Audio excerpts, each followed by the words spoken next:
दिलवा काबू में, दिल धड़के रफ्तार में, आवो ना जल्दी से डार्लिंग अब हमारा यकबार में। एक हजारों में तेरा यहाँ कोई जवाब नहीं है। शोख बहारों में महके नजारों में, बाग में भी ऐसा गुलाब नहीं है। खुशियों में तू है पली, हर गम से अनजान है।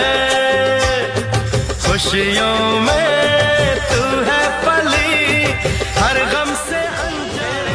इश्क का छाया खुमार ये दिल हीरा हीरा मुझसे बदनाम भइनी रानी, तुम्हारे नाम से बर्बाद करके जिलू आराम से। बनके हमरा जिंदगी, बनके हमरा जिंदगी में आइलो जोर बड़ा सोबर न गो। ओखिए से प्यार भइल, ओखिए में रखनी, कबो ना मोह माया कइलो हो। आई हो दादा लेबू का तू जाने जाने अपन जलवा देखा के। आई हो दादा लेबू का तू जाने जाने अपन जलवा देखा। तुझको मुबारक तेरा साजन, मुझको मेरी तन्हा। नैन लागे नेह के सागर, बिंदिया लागे जान, तू जान हो हमर जान हो।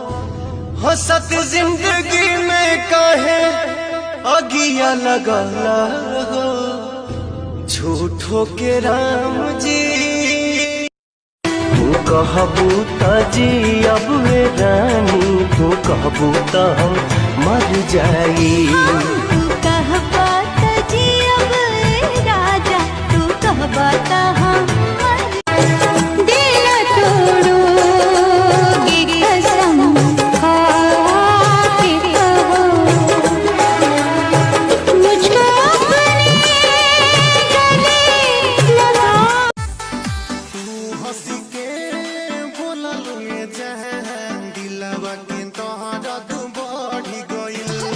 तू हंसी के बोलल ये जहां, दिलवा के तो जीने लगा हूँ पहले से ज्यादा, पहले से ज्यादा तुम पे मरने लगा हूँ।